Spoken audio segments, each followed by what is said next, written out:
Hi, good morning. My name is Debbie and I'm from Seize Your Vision Life Coaching. I'm based in Boksburg in Gauteng in South Africa. I help clients with their personal development, and I've also specialized in helping anxious, retired women who feel that they've lost meaning and purpose in their lives so that they can regain that purpose and find meaning once again so they can lead a happy and fulfilled life while actually honoring their pasts. Today I'm going to be talking about easing stress and anxiety.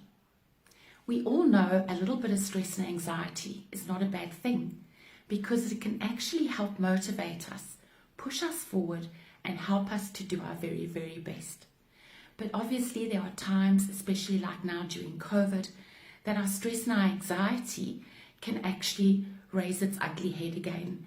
And for those of you who haven't really battled with it, you may find that you are experiencing some anxiety as well as some stress. So let's look at what stress is first. What is stress? Stress is actually a response to a threat in a certain situation. And that situation could be something like your financial situation. It can do with your business. It could even be to do with relationships. You find the trigger is actually external. And once that threat is actually passed, you find that your stress dissipates. Now, with anxiety is actually a reaction to the stress, and it's internal. It happens here. This is when you find you're continually worrying and ruminating over a certain concern. And what happens is, once that concern is actually passed, you still find that you're anxious, that you're ruminating, and you just can't get out of your head. It's taken hold on you. And both stress and anxiety gets us stuck in that flight-fright response. And what happens in that flight-fright response is that the stress hormones start going through your system. And those are what can actually cause a lot of issues in our lives. It can affect us emotionally, psychologically, and physically as well. Let's look at some of those symptoms briefly. If you're starting to feel anxious or stressed, you may find that your heart starts to pound. You may find that you're tight-chested. You may even find that your digestive system is upset. It's not functioning like it normally is. You may have headaches and you may have loss of sleep, or perhaps your sleep patterns have changed. And our stress responses really are so different from one another. So it's just looking at how it actually is affecting you. And we all know that chronic stress can really lead to things like raised blood pressure and even heart attacks. So we need to be aware of what to do and how we can help ourselves. So I'm going to give you a few tips today. The first one is to use lavender essential oil. This really is wonderful. It's been proven, and yes, it does work. Some of my clients have used it, and I too have used it myself. So let's have a look at that. Take a handkerchief, or you can take a tissue and put a couple of drops of essential lavender oil onto it, and then take a couple of sniffs when you're starting to feel anxious or you're starting to feel stressed. It really does help.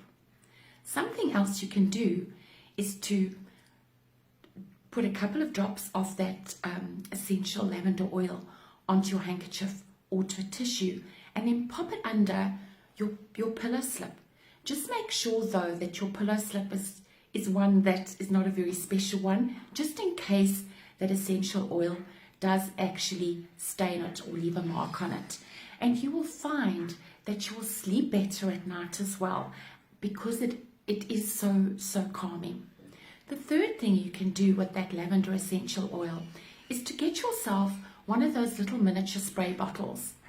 Pour in about 250 ml of water, and then add 3 to 4 drops of the essential oil to that. Give it a good shake and spray it around your room or in your office.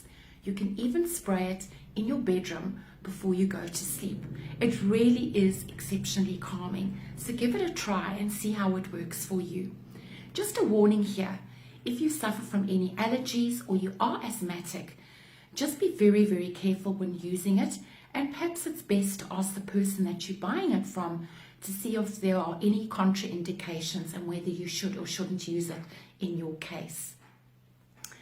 Then the next tip that I actually want to share with you is how to create your very own stress management strategy. Yes, create your own. So here goes. Take a pen and paper, and the first thing that you need to do is to write down what is stress to you. How does it affect you? Does it give you headaches? Does it cause anxiety? Does it cause pacing? What is stress to you and how does it actually affect you? Then write down what causes your stress. Is it financial? Is it relationships? Is it due to this whole thing about COVID? Is it making you feel overwhelmed?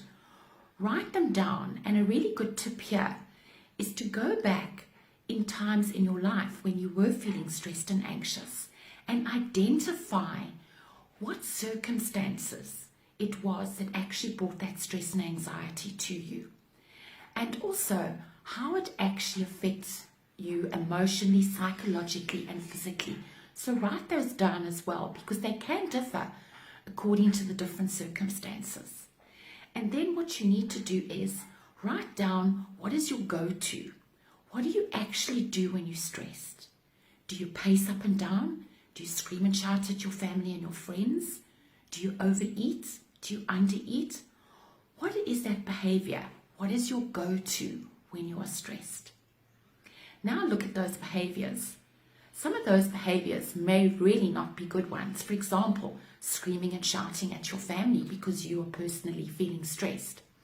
So then what you need to do is exchange that behavior for a better behavior. So for instance, in that example, perhaps it means taking a break, going outside, walking around the garden. Perhaps it is sitting down and doing some breathing exercises. Look at what relaxes you, what you enjoy doing, what calms you, and exchange those poor behaviors into something that is better and something that is also going to help you to keep calm. The next thing you need to do in your strategy is to write down how you need to self-prioritize self-care. Do you perhaps need to do some meditation? Would you like to do some yoga? Do you need to go running? Do you need to take those walks again? What is it that you need to do? Don't forget to put in those healthy eating habits, because those are the things that we really should be doing every single day, and putting in that exercise. So look at those and write down what you need to do every day. And then support. We all need support at times. There's nothing to shy away from it. Some people feel uncomfortable doing it, but it really is a strength to ask for support, especially if you're feeling really anxious and stressed. If you don't want to speak to your friends or family about it for whatever reason, perhaps then it's time to pick up that phone and make an appointment to see your doctor, to go and sit and chat about how you're feeling and see what else they can do for you. It really is a good idea. And the other thing that I always have become probably famous for saying is don't forget to be kind and gentle to yourself. It is so important. It doesn't matter what the situation is in life, what is happening, but always be kind and gentle to yourself. When we are stressed and anxious, the very last thing you want to do is to become even more self-critical of yourself. So I hope this has helped you. If any of you would need some more information, or would need guidance, or would like some coaching, please feel free to get in contact with me.